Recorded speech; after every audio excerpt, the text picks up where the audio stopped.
Selamat siang Pak Datus, aku guru Bahasa Indonesia yang saya hormati. Nama saya Kisha Bigel dari kelas 9D. Pertama-tama, marilah kita panjatkan puji syukur kepada Tuhan Yang Maha Esa karena telah membantu melancarkan pelaksanaan pidato saya pada hari ini. Lalu, saya ingin berterima kasih khususnya kepada Pak Datu karena telah bersedia untuk mendengarkan pidato saya. Pada kesempatan hari ini, saya akan membahas tentang kesetaraan gender. Nah, apa sih itu kesetaraan gender? Kesetaraan gender adalah persamaan hak atau kesempatan yang didapatkan oleh laki-laki maupun wanita. Seperti yang kita tahu, dari dulu kedua gender tersebut tidak pernah dilakukan secara equal atau sama. Mulai dari pakaian, pekerjaan, gaji, dan masih banyak hal lainnya.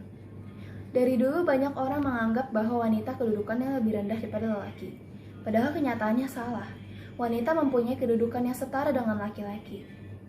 Orang-orang selalu berpikir bahwa wanita dibesarkan hanya untuk menjadi ibu rumah tangga.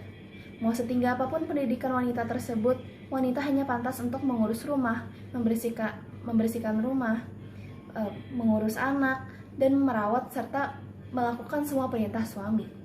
Dan tugas suami hanya untuk mencari nafkah dan menyuruh-nyuruh pasangannya tanpa memberikan bantuan tangan sama sekali. Tapi menurut saya semua itu salah. Karena wanita tidak harus menjadi berumah tangga.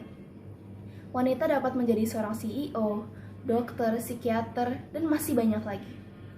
Mengapa wanita sering dipandang rendah oleh masyarakat?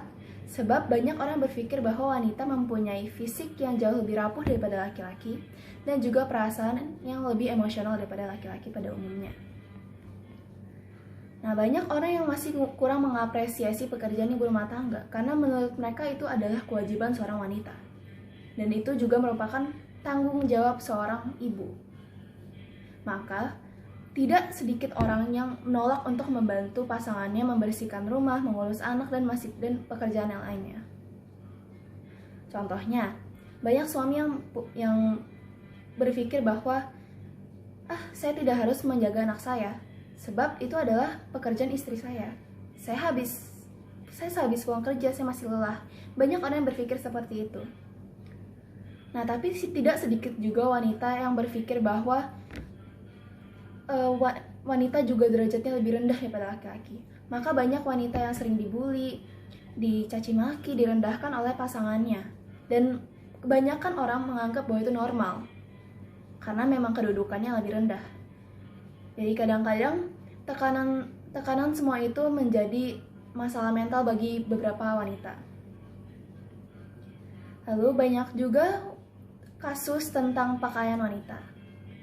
Yang saya sering lihat adalah banyak wanita yang menjadi korban pelecehan seksual. Contohnya catcalling, pemerkosaan, dan banyak orang yang disentuh tanpa izin oleh bisa orang yang dikenal dan orang yang tidak dikenal juga.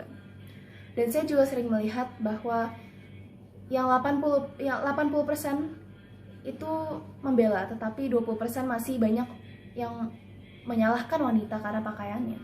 Maupun sudah memakai sweater ataupun celana panjang, masih saja pakaian tersebut disalahkan. Sebab dari kecil kita hanya diajarkan untuk menjaga aurat, tetapi laki-laki tidak pernah diajarkan untuk menjaga pandangannya. Maka banyak orang yang berpikir bahwa melecehkan wanita adalah suatu hal yang normal. Dan bahkan banyak orang menganggap bahwa itu candaan. Padahal itu mengganggu wanita tersebut. Untuk laki-laki, banyak laki-laki yang diremehkan tentang kesehatan mentalnya. Karena banyak orang menganggap bahwa laki-laki adalah gender yang harus bisa memimpin.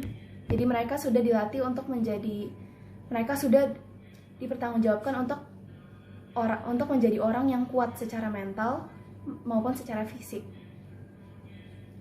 Saya sudah mencari banyak informasi di Google atau di Instagram dan masih banyak infonya. Saya melihat bahwa gender yang lebih dominan yang berada di dalam rumah sakit mental adalah orang yang bergender laki-laki. Dan menurut saya itu karena kurangnya perhatian dari lingkungan sekitar. Contohnya, banyak orang tua yang menyuruh anaknya untuk menahan tangisannya atau menahan amarahnya karena dia laki-laki. Jadi dia harus pintar mengontrol emosinya dan dia harus pintar menyembunyikan kesedihannya, sehingga banyak laki-laki yang menganggap itu menjadi beban untuk diri mereka, karena memang jarang orang yang ingin membantu mereka, sebab banyak orang yang berpikir bahwa mereka laki-laki, mereka harus bisa kuat. Padahal menurut saya laki-laki juga membutuhkan pundak untuk bercerita atau untuk melampiaskan kesedihannya. Dan saya juga sering melihat laki-laki yang dibully karena menjaga kebersihannya atau menjaga tubuhnya juga. Contohnya menggunakan body lotion, mencuci muka menggunakan peralatan muka, atau mungkin menggunakan bedak atau apa. Banyak yang dibully karena menurut orang-orang itu adalah hal yang feminim. Jadi seorang laki-laki tidak pantas untuk melakukan seperti itu. Padahal menurut saya kebersihan adalah hal yang harus dipunyai oleh semua orang, maupun Anda bergender laki-laki ataupun perempuan. Karena itu merupakan salah satu hal yang penting dalam diri kita. Dan juga banyak orang yang tidak mau membantu mereka ya. Karena memang hampir semua orang berpikir bahwa merawat diri mereka, menggunakan makeup atau menggunakan baju yang lucu-lucu biasanya itu adalah hal yang biasa dilakukan oleh perempuan. Maka banyak orang yang berpikir bahwa perlakuan itu sedikit menjijikan ya. Padahal menurut saya tidak, karena memang orang-orang mempunyai pendapat masing-masing.